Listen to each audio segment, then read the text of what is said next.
में प्यारे भाई और बहनों, आज के मनन चिंतन के लिए हम लेंगे सन लूकस का सुसमाचार अध्याय 15 पद संख्या 1 से 10 तक।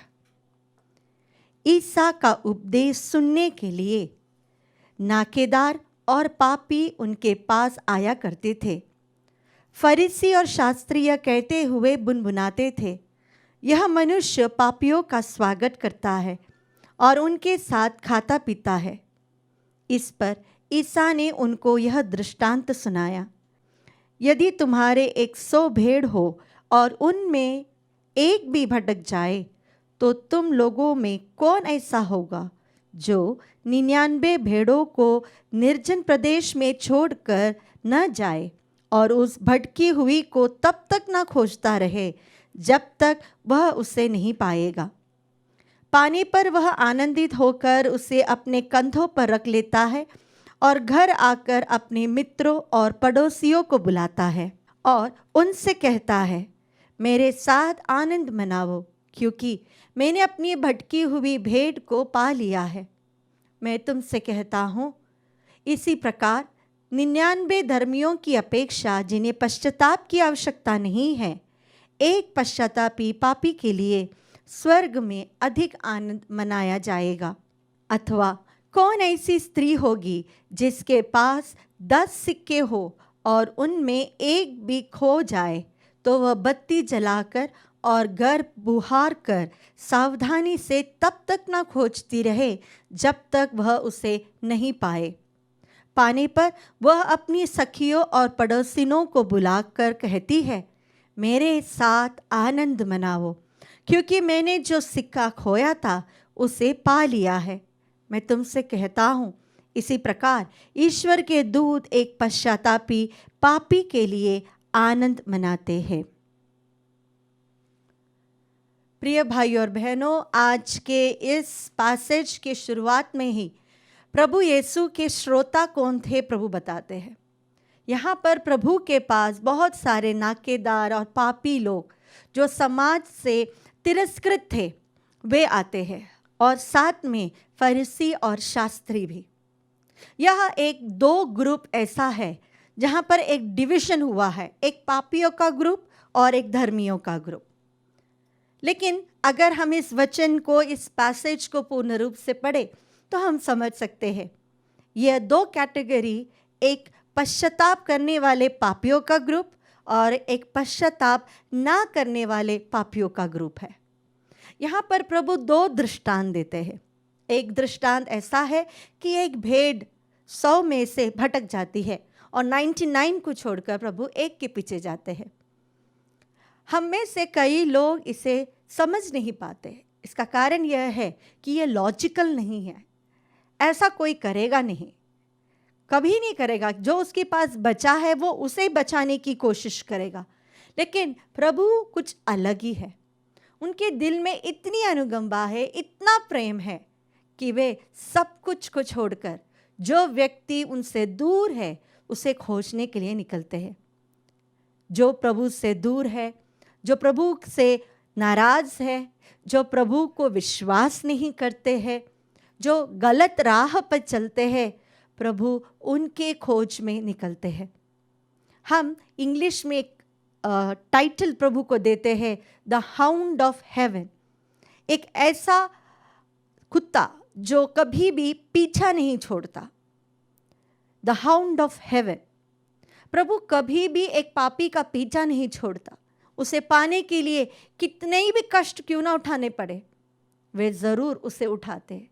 यह हमारे लिए एक बहुत अच्छी खबर है, अच्छी बात है कि हम कितने भी प्रभु से दूर क्यों ना हो, कितने भी पाप के दलदल में फंसे क्यों ना हो, लेकिन हमारा प्रभु हमें ढूंढ कर आता है।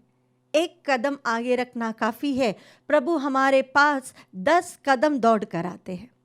और दूसरा दृष्टांत है एक खोया हुआ सिक्का।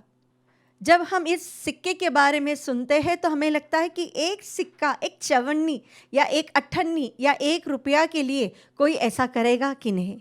लेकिन यह सिक्का सोने का सिक्का हो तो हम पूरा घर ढूंढ लेंगे।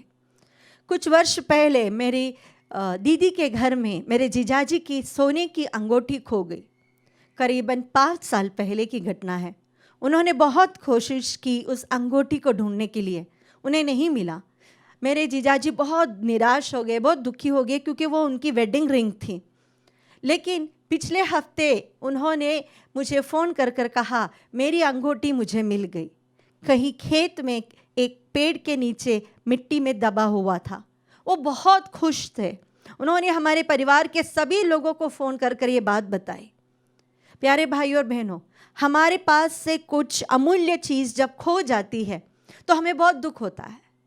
लेकिन इससे भी अधिक दुख हमें तब होना चाहिए जब एक आत्मा नष्ट होती है।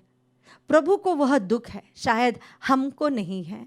हम हमारे लाइफ में बिजी है, हमारी आत्मा की क्या दशा है यह भी शायद हम नहीं देख पाते, लेकिन प्रभु देखता है। और प्रभु जब समझते हैं कि एक व्यक्ति, एक आत्मा उनसे इतना दूर है, तो प्रभु पूरा कोशिश करता है उसे ढूंढकर अपने पास वापस लाने के लिए। जब परिवारों में खुशी का मौका आता है, मैरिज एनिवर्सरीज या marriage, birthday celebration, success party, farewell party, या ऐसे ही कोई अवसर हम ढूंढ निकालते हैं एक पार्टी बनाने के लिए। हमारे पास एक कुछ क्षण के लिए जो आनंद मिलता है उस चीज़ के लिए हम पार्टी मनाते हैं। लेकिन स्वर्ग में एक पार्टी होती है। यह पार्टी कोई बड़ी घटना की नहीं है, बट एक पापी जो सच्चे मन से पश्चाताप करता है और प्रभु के पास लौट आता है, प्रभु कहता है स्वर्ग के सभी दूत आनंदित होकर खुशी मनाते हैं। हम कई बार सोचते हैं हमने कितने बड़े बड़े पाप किए हैं, हमने कितने गलत कार्य किए हैं, हमारे अंदर जो पाप है वो बहुत गंदा है, लेकिन लोगों को किसी को नहीं पता। लोग जब हमसे कहते हैं कि आप बहुत अच्छे हो, तो हम कहते हैं हमें पता है हम क्या है। हमारे अंदर एक घीन भावना हो जाती है।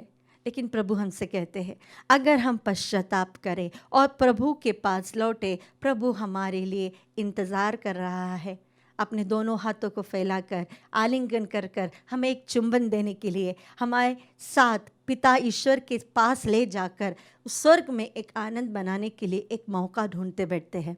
आइए, इसके द्वारा प्रभु हमें सिखाते हैं कि हमें भी दूसरों के साथ करुणा के साथ व्यवहार करना है। अपनी द्वेष को, अपनी गलत रास्तों को सब हटाकर हमारे लिए इंतज़ार करने वाला, खोई हुई चीज़ को, खोई हुई व्यक्ति को ढूंढ कर निकाल कर अपने प्रेम में आलिंगन करने वाले एक प्रभु हमारे लिए इंतज़ार कर रहा है। आज के दिन हम इस प्रभु पर विश्वास करें, अपने जीवन को समर्पित करें और प्रभु से कहे बहुत दिनों से भटक गई हूँ, बहुत सालों से भटक गई हूँ। हमारी प्रार्थना के जीवन में, हमारे पारिवारिक जीवन में, हमारे व्यक्तिगत और हमारे सामाजिक जीवन में प्रभु हम बहुत भटक गए हैं। प्रभु जी आप हमारे लिए इंतज़ार करते हैं। एक स्माइल के साथ प्रभु हमें स्वीकार करने के लिए तैयार है। आइए आज हम प्रभु की ओर पुनः लौटें।